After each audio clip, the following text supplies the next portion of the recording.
Hi, everyone. Welcome to the Brave Files podcast. This is your host, Heather Vickery, and I am so excited to have you here with us today.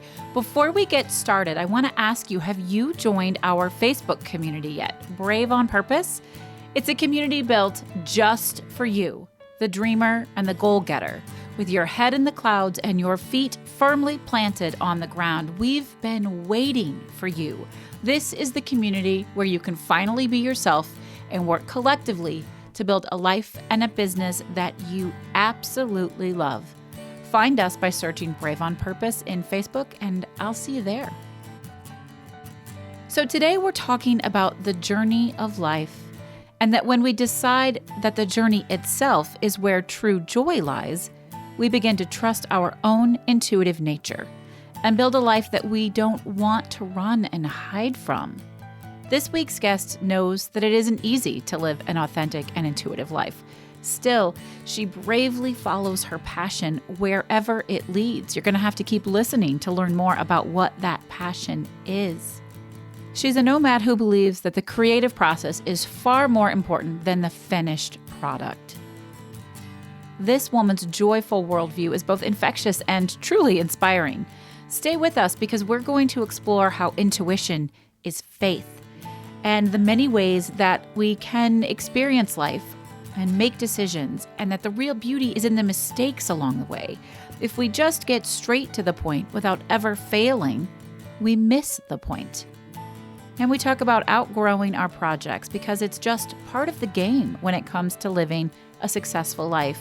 And that success is going to look and feel very different for each and every one of you. All right, let's get to it.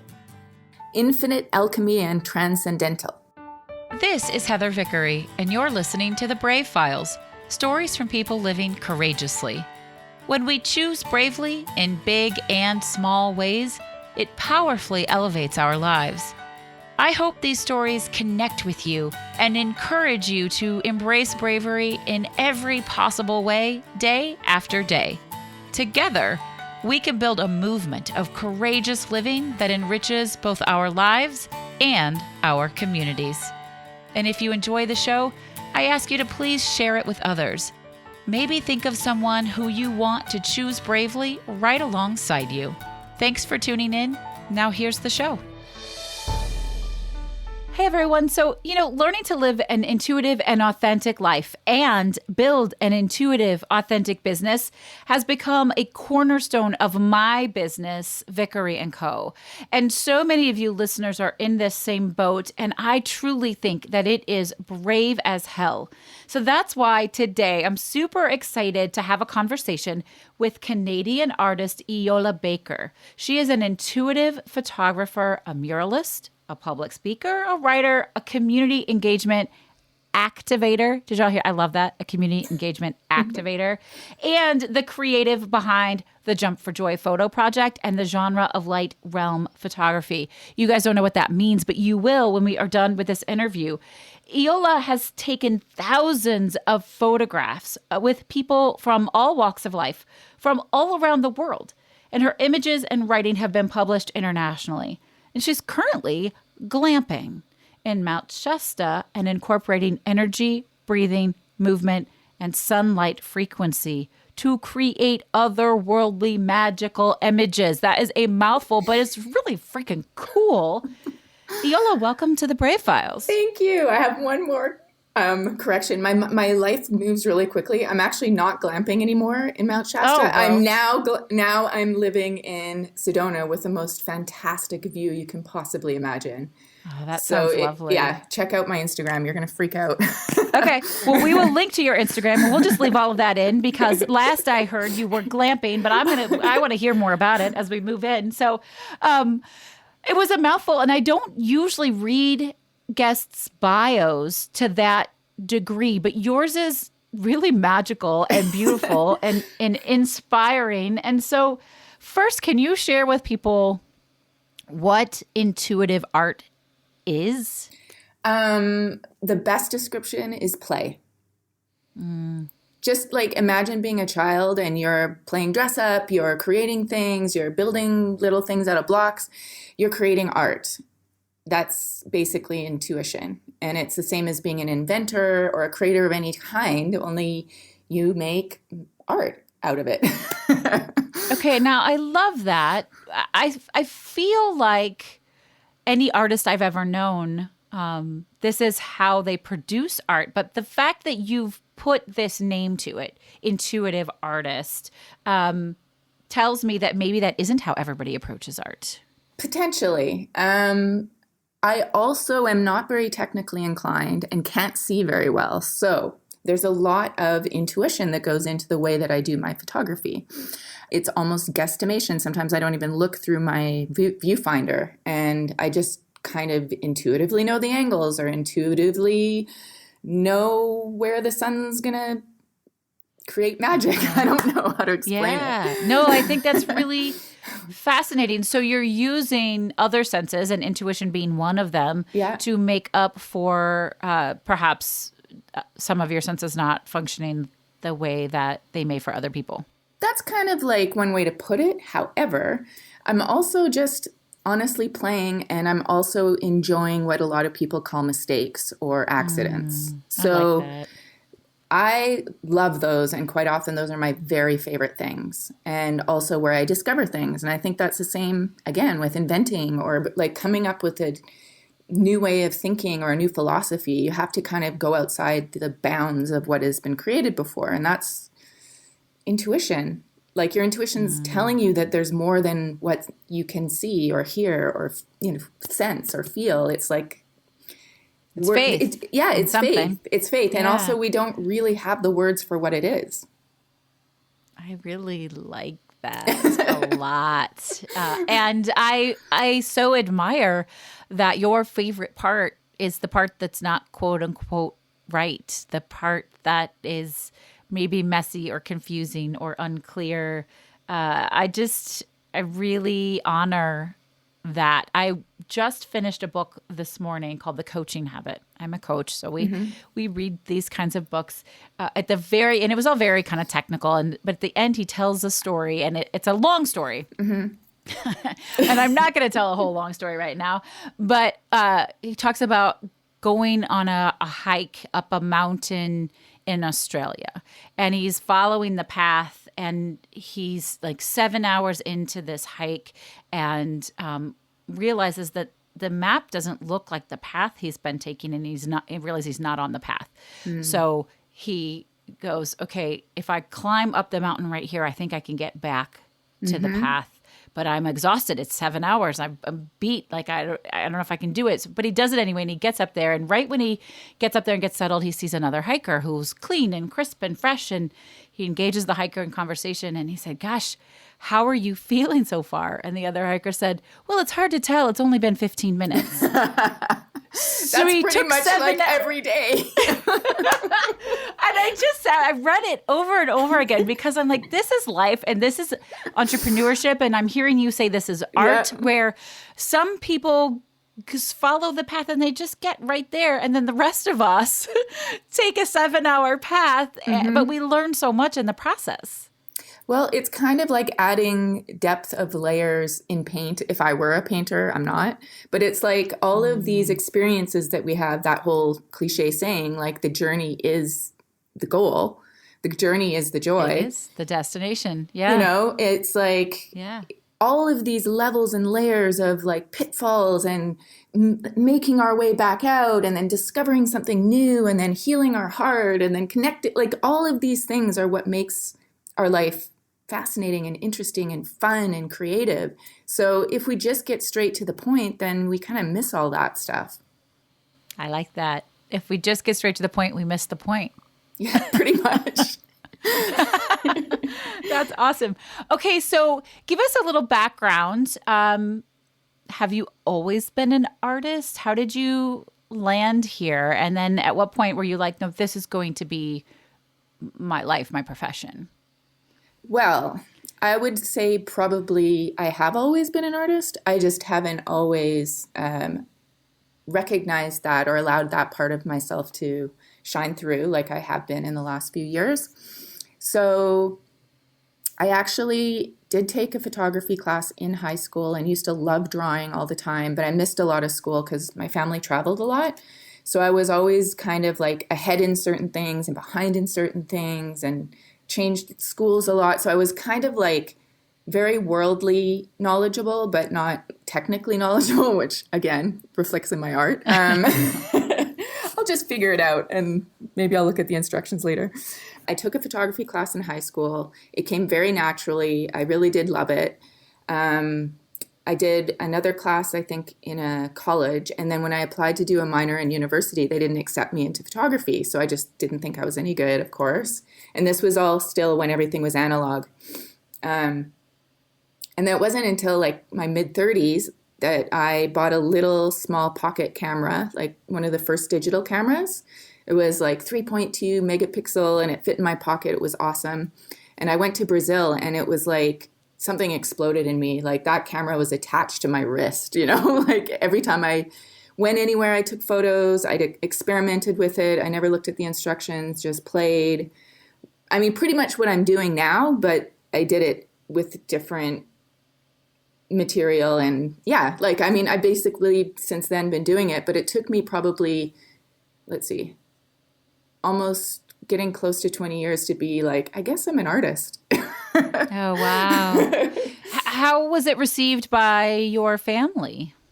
Well, my family are Not all that it artists. matters, Yeah, but... my family are all artists, so that was okay. Fine. I'm the only one that really does what I'm doing. Everyone else is like extraordinarily talented painters or like jewelry makers or carvers or, I mean, the amount of incredible art in my family is mind-blowing. So I guess I was a little intimidated when I was like, I'm going to be a photographer. I think that's fun. Yeah. So you do all of these things. You do something really, I know a ton of photographers. I built my business originally as an event and wedding planner, but that's a very different type of art than what you do. Mm-hmm. So tell us a little bit about some of these projects and what makes your projects unique. And in particular, we talked about the Joy Photo Project mm-hmm. and the Genre of Light Realm Photography Project. And like, what sets your work apart from others? Well, I think that the thing that's kind of I've noticed has become a bit of a pattern with my work, which is kind of cool that I've been doing it long enough that I can see patterns, is like I kind of get obsessive with things, I guess. And like the jumping thing was just something really fun that I did with friends initially, you know, traveling, and it became like a self-therapy, creative, interactive reflection of my life, I guess. And then because I love the idea of me feeling joy and I wanted everyone else to feel joy, it's like I wanted to share it with the world. So my big goals of sharing my work with the world is usually because I want other people to feel good too. And I want people to play and explore in the way that I'm doing because I think it's really fun. But what I love about that approach is that a lot of people put what they do out into the world because they want it to be appreciated. And what I heard you say was I put it out into the world because I want it to be enjoyed.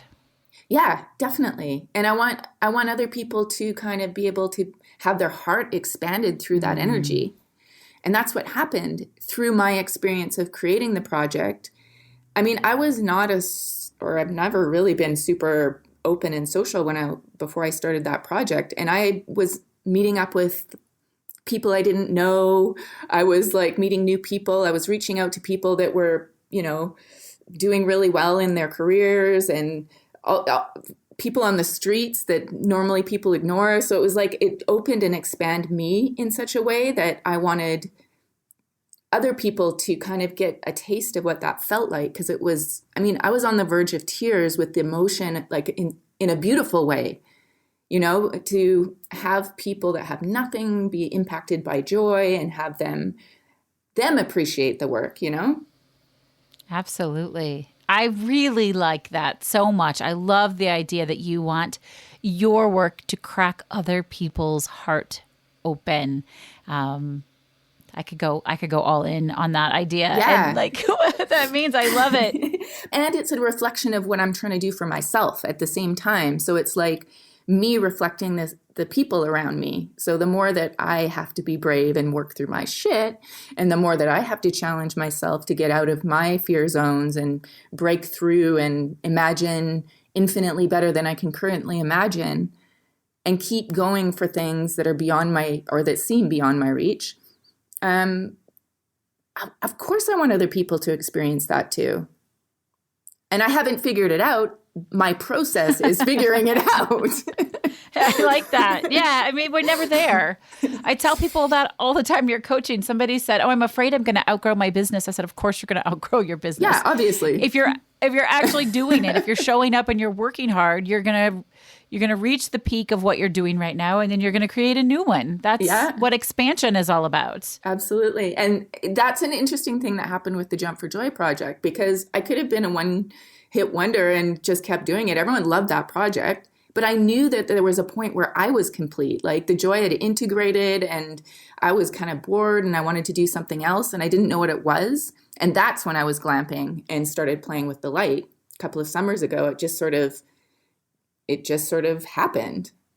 That's cool. That would be the alchemy word that we were talking about. It's it just happens. I love that. Well, we always ask guests every single week to send us lots of photos, and they usually send one fairly awkward headshot. So we're going to have a hard time picking, but I'm going to ask you to send us, I'm going to really challenge you here, maybe, 2 to 4 of your very favorite, or maybe the pieces, maybe they're not even your favorite, but they're the ones that you hear crack open more people's hearts than others, because I want people to see it and I want them to feel all of that. That is a challenge. I have thousands of photos, but I will take you up on it and I will go through them and I will find some favorites. Yeah, absolutely.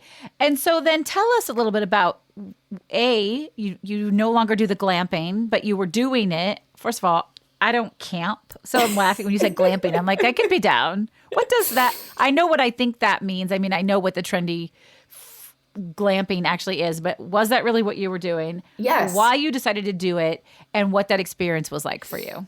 Okay, so glamping has been a 2-year-in-a-row thing. So in 2019, so last year, I guess, it's such a long, involved story. I ended up in Mount Shasta. I got hired to take photos. I ended up staying there. I ended up caretaking the property and creating basically a self-directed artist residency on my downtime. And the rest of the time I was hosting and helping and whatever needed to be done. I was, project managing and taking part in all these healing retreats. So as I was developing and growing and dealing with deep, deep traumas and all kinds of stuff, I would also play and create art. So it was just this summer of doing that. And then the glamping part was, my friend at the time had a piece of property that I was staying on where the retreat center was.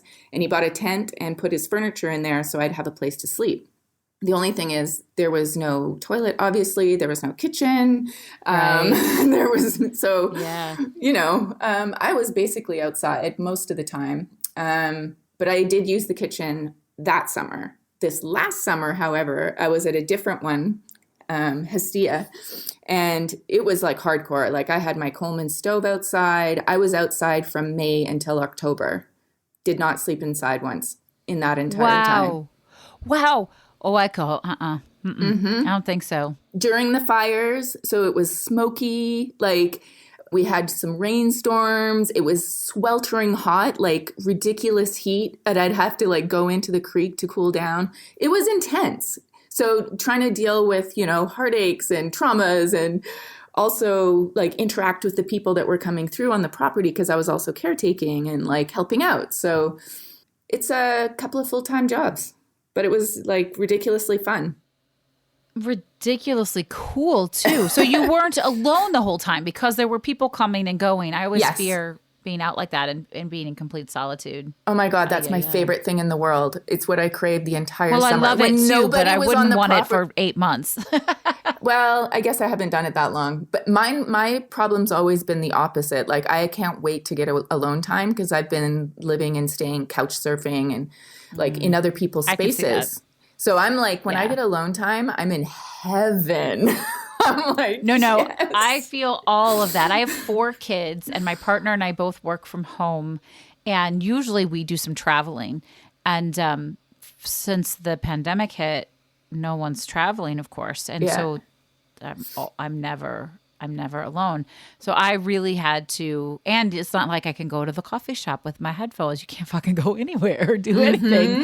But I did take 2 solo retreats in the last 9 months where, in fact, actually I lied. I took 3. One, I was a complete tech detox. I didn't take a computer. I didn't take a phone. 2 days, like, leave me alone. One was working, pretty hardcore, but by myself. And the other was a little working, a little reading, a little walking, a little resting. And I'd go days without physically using my mouth to talk to anyone. And it is so healing. That's been me the last couple of weeks. It's been wonderful. I love it. And that, you know, I manifested this incredible place where I can walk to trails, and I'm in Sedona and I have the most incredible view. So I don't have this feeling like I'm in lockdown. I'm in peace and serenity here. So that's lovely. You know, perspective on life. I live in a city, and so you know, and it's hard now. It's cold, so I pretty much survived pandemic by being able to take nice long walks, either by myself or with my kids or whatever. And now it's 20 degrees and I still take walks, but they're not that pleasant. So, you know, Which city are you in? I am in Chicago. Oh, Chicago. Yeah, it gets so cold there. It's very cold right now. It's very cold, but that's okay. It's we had a fairly long fall, very Indian summer, and so I'll take my joys where I can get them. And speaking of joys and struggles, building a career where you can actually provide for yourself and do something that is heart-centered, that you love, is hard. What's been the biggest struggle for you? Well, the interesting thing is I've done a lot of this work for no pay. So I'm just literally live out of 2 suitcases for the last 10 years. Wow. I get by on very little money. I'm not a consumer. I don't buy a lot of stuff. I don't need a lot of stuff. And I don't know how to explain my life because I have the most fantastic life. Like, I don't understand. I am very good at manifesting wonderful things. That's amazing. That's amazing. Do you have any manifestation rituals or daily rituals or like sort of, first of all, I love so much your ability to disconnect and sort of surrender from the tangible and from all of this stuff because it does hold us hostage. I would like to add, though, that it does not mean that it's like roses and easy all the time because that is not. Like, I have literally had days where I haven't had enough food to eat. I didn't know where I was going to sleep that night. I didn't know when my next money would be coming in. And this is frequent. So I've had to lean very heavily on friends. And usually that's cool because I give back, I help out, I help people with their businesses, I take photos for them. There's like a kind of an exchange that happens, but sometimes the exchange doesn't feel equal to each person and tension can start, you know, like there's struggles. It's not easy all the time. However, my goal constantly every day is for it to be infinitely better than I can currently comprehend. So I'm constantly going past and improving a better situation for myself through that thought pattern. And my routines, coffee every morning. I know. I love my coffee every morning. I love my coffee. Don't hit me up with those people who are like, oh, who needs coffee? If you're really enlightened, you don't need coffee. Oh, it doesn't have anything to do with it. I love my coffee. I even travel with a little, you know, those stovetop Italian metal coffee makers. We have one. I've traveled with that for years. I love it. But you must have some routines around manifestation. There has to be something you do to bring forth the things you desire. Well, I have a very grateful attitude. I get very... Okay. I think, like, it's not like I have a routine. It's just that my life is the routine. Like, I am blown away and in awe of nature every day, and I express it and I get excited about it. I have fun playing. Like, I literally will play with my phone. I'll get excited about things that I'm taking pictures of. I'll do things that I love. I'll sleep a lot when I'm tired. Sometimes I won't get out of my pajamas for like 3 days, and it's awesome.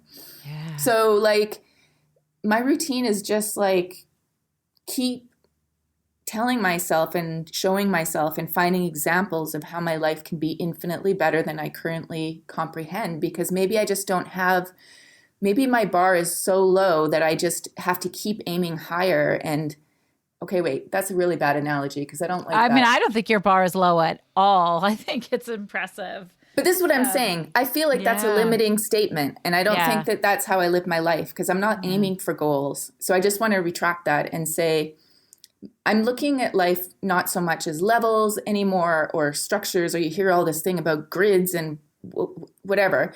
I look at it more like, and I've been using this metaphor because it's a nice visual. So, you know, when you go to a paint store, when you're going to paint your house and they put the color into the paint and it swirls around and mixes in. Mm-hmm. Yeah. That's integration. That's how I want to live my life. I'm not trying to hit a level or a goal or a number, or it's more like I want to be integrated and have that paint, like have it all just blend. That's really cool. That's kind of my goal, I guess. I don't know. Yeah. No, it's really beautiful. Do you anticipate wanting to do this for the rest of your life? I have no idea even what that means because my life changes by the week. Okay. I don't have a clue. Like none of the things I've done in my life have been plans. I had no idea I'd be a muralist. It was never a goal. It just happened. I had no idea I'd be in Arizona during this pandemic right now. Like I had no idea where I'd be or, you know. So I'm just like saying yes to the opportunities that feel good. I'm saying yes to expansion. I'm saying yes to, you know, being brave and like just going for whatever feels good in my life. It is so brave to just follow your intuition and do what feels good. And most people would probably tell you they just can't do that. And I would push back on that, but most people won't do it for whatever their limiting voices are or whatever they think their binds are. And, you know, so I have children. Like I cannot just go traipse around Europe, which is what I really like to do.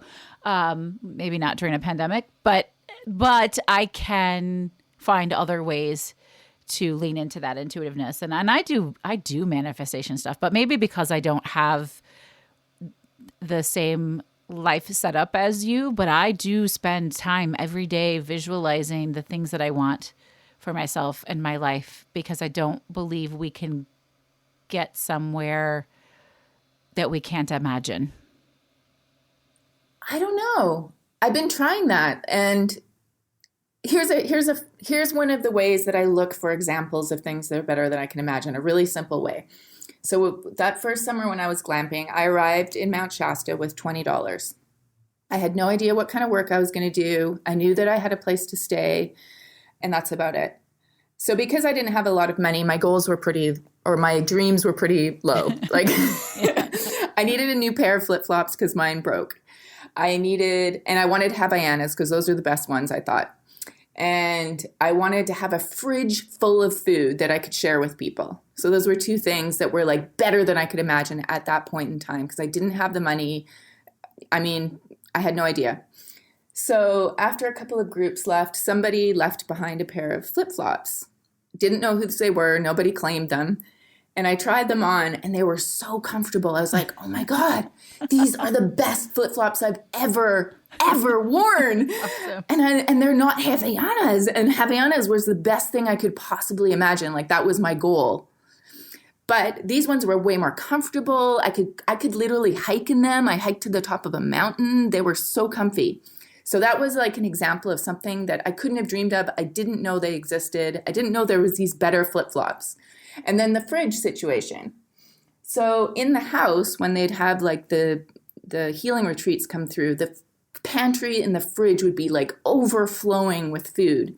And one of these groups had so much food, they filled the entire fridge full of celery because they were all into celery juice. And I opened the fridge and it was like the entire fridge was full of celery. And I started laughing. I was like, oh my God, the entire fridge is full of food and everyone's going to be eating it. So it was like, I didn't make that happen, but it fit into the better than I anticipated because it was like a surprise, you know, and it was like not how I envisioned it.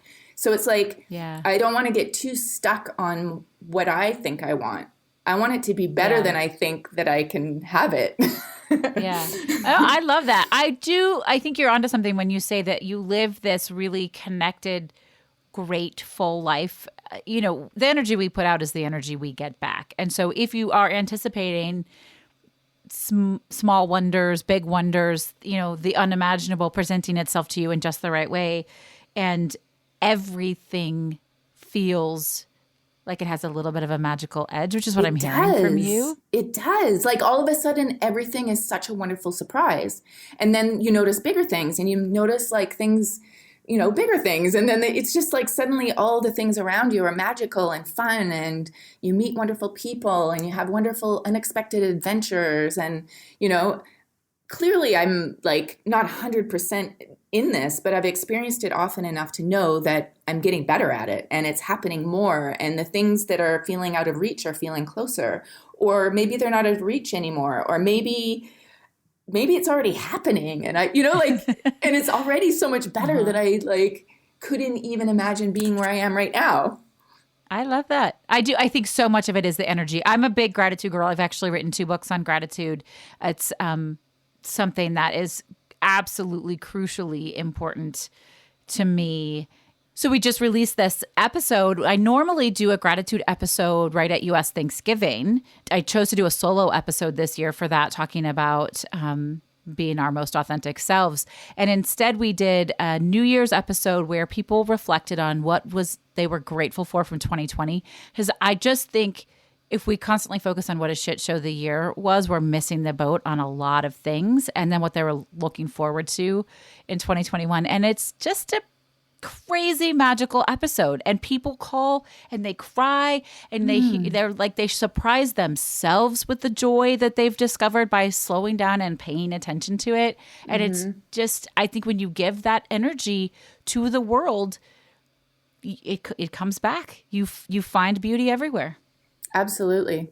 I mean, I have to say that because I was already imagining my life better than I could possibly imagine, I literally was in a bubble in Mount Shasta from before the pandemic hit, and then I've been in Sedona. So it's like I've had such a different experience of this year that it's really hard for me to comprehend what people are experiencing, because the things that have been difficult have been, working through old struggles, or,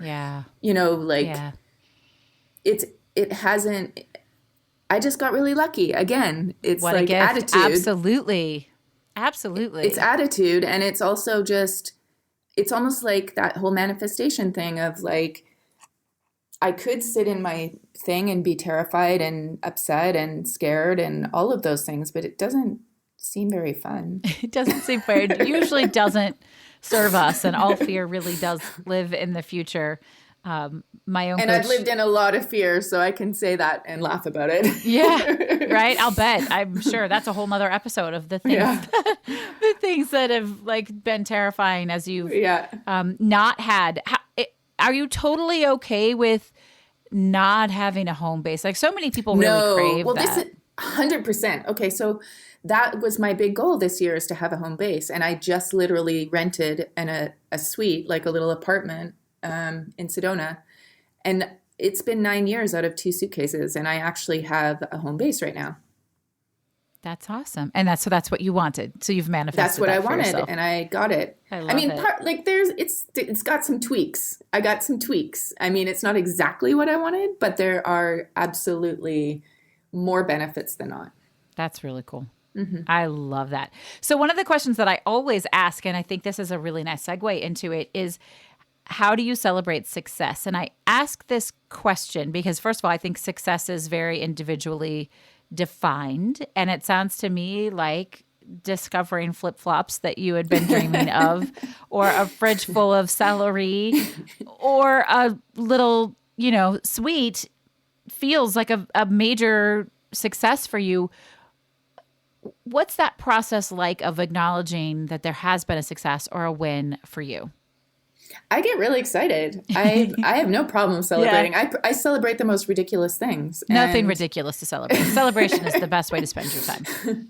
I love it. God, I celebrate when I set a boundary with someone, or I celebrate when, I don't know, God, everything. I celebrate everything. I love my food. Like I get excited about food. I love Man, if someone could cook me dinner for my birthday. I mean, it sounds like you're celebrating by just acknowledging the pure joy that it brings. Yeah. Yeah. Yeah. Yeah. I mean, I Absolutely. get all kinds of answers. We take a trip when something great happens or we go out to dinner or I pop a bottle of champagne and all of those things are Oh, true. yeah. Oh, But I was like, oh, yeah, those things. exactly. But what I'm always kind of digging for is just what you said is, but what about the little things in the moment that count so much that if we Yeah. don't acknowledge them, we steamroll right over our lives. I'm a bell ringer and a Yeah. dance party girl. Like literally one of my clients suggested to me years ago that I put a bell on my desk when I closed a deal or when something really excited happened and I just kind of rapidly bang the bell and I just it's really a fun way to like give life to this thing you're experiencing. So Yeah. I definitely dance. I mean, sometimes I enjoy food so much that I can't stay still in my seat. it's awesome. I love that. I've been there. I've done that. That's Yeah. exciting. I You love know, it. like the food dance, you're like, oh my God, this is so good.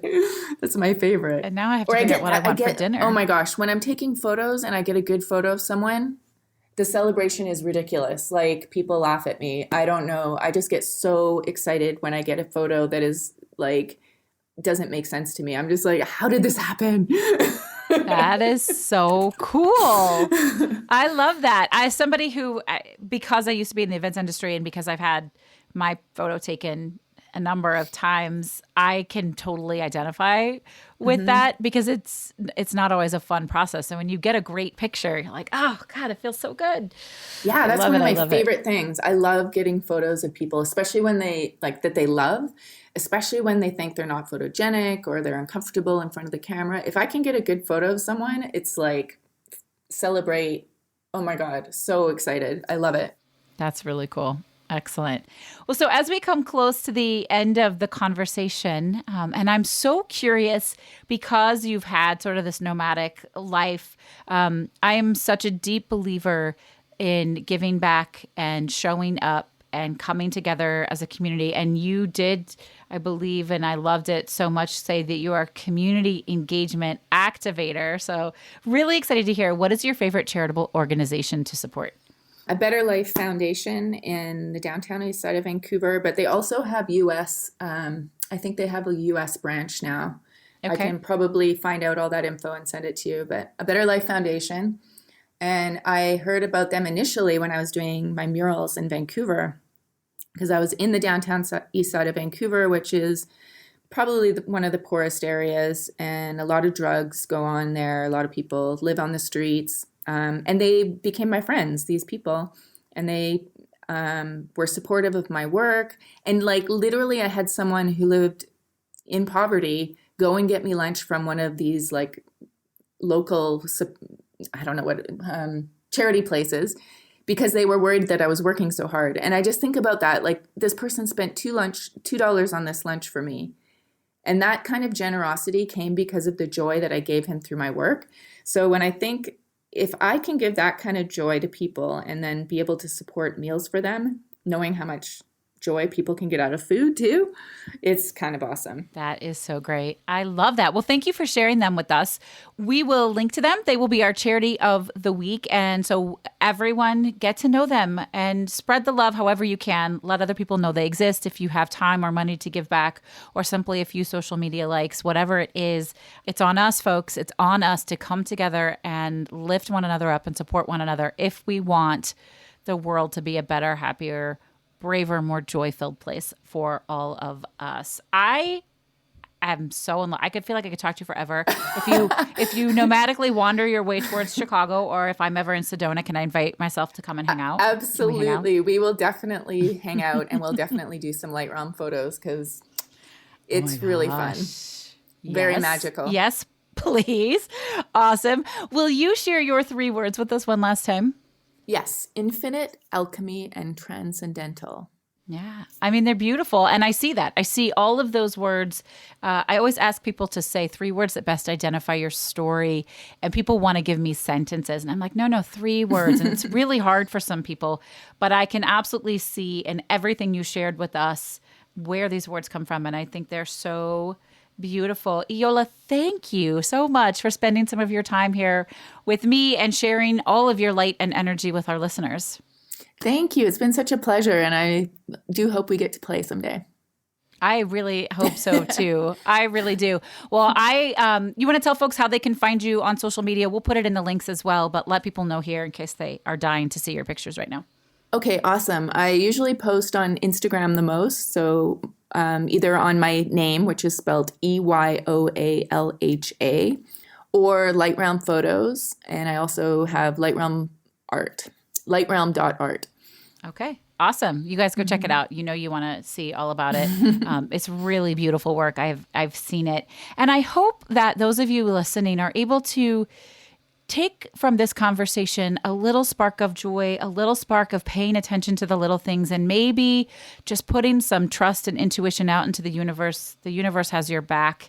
Where can you bring some of this lighthearted joy that Eyoälha has shared with us? Where can you lighten your life load a little and let the sun and the light shine in? I would love to hear from all of you how this connected with you. You can always give me a call at 312-646-0205.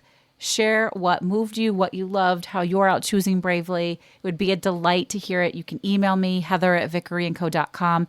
And then I just want to remind you that if you are into living brave, come and hang out with us in our Facebook collective, Brave on Purpose. It is filled with people just like you who are learning to take the brave leap and leverage their fear into intentional bravery. So this is Heather Vickery reminding you today and every single day to go out and choose bravely. Hey friends, I want to share something really exciting with you. We already know you enjoy listening to podcasts because you're listening to this one, but I'm also betting you enjoy audiobooks. And hey, listen, if you don't already enjoy audiobooks, then it's time to check them out. That's why I'm really excited to share Libro.fm with you. They are an incredible new platform for listening to audiobooks. And by choosing Libro.fm over other audiobook services, you are supporting a local bookstore of your choice and investing in your local community. Libro.fm offers over 150,000 audiobooks via their primary platform, which, by the way, they built with love and from scratch because they're a small business also. They even offer bookseller recommendations for great audiobook options. You can sign up right now via www.vickeryandco.com/LibroFM. That's vickeryandco.com/LIBROFM.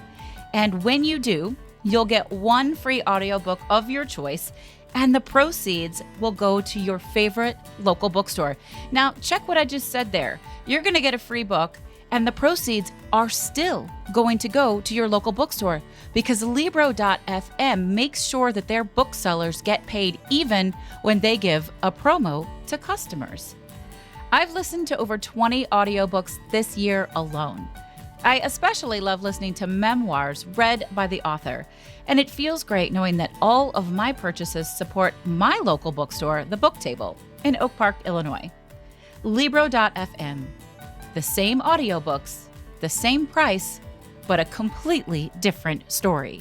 Check them out right now at vickeryandco.com/LibroFM. Have you ever thought about starting a podcast? Maybe you've had this thought and then quickly shut it down because who has the time? Or you don't know how, or gosh, it just all seems too hard. If you have something to share with the world, we want to encourage you to get your message out. The world needs to hear it. Did you know that 50% of all homes are podcast fans? If you've ever wondered about having your own podcast or how it can increase your business or get your message across, then please join me and the other experts from the Podcast Power Academy for our monthly free Q&A session. It's called So You Want to Start a Podcast? This casual live conversation will help you understand how podcasting can be a great decision, why now is the best time to get started, and how to get into action with it. Visit podcastpoweracademy.com to learn more. You've been listening to The Brave Files, stories of people living courageously. To learn more about the show, find our show notes and full episode transcripts, or to get some great bonus content, visit thebravefilespodcast.com. And we would love to know what you think of the show. You can give us a call at 312-646-0205. Let us know your thoughts on the episode, the show in general, or maybe share with us how you're out choosing bravely. This episode is brought to you by Vickery & Co. Success Coaching. Coaching that helps you maintain a life well lived and a business well run. Learn more at vickeryandco.com.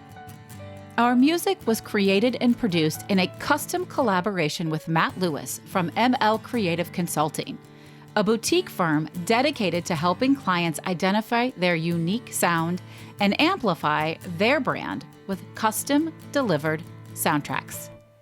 We couldn't do any of this without our extraordinary audio engineer, Andrew Olson.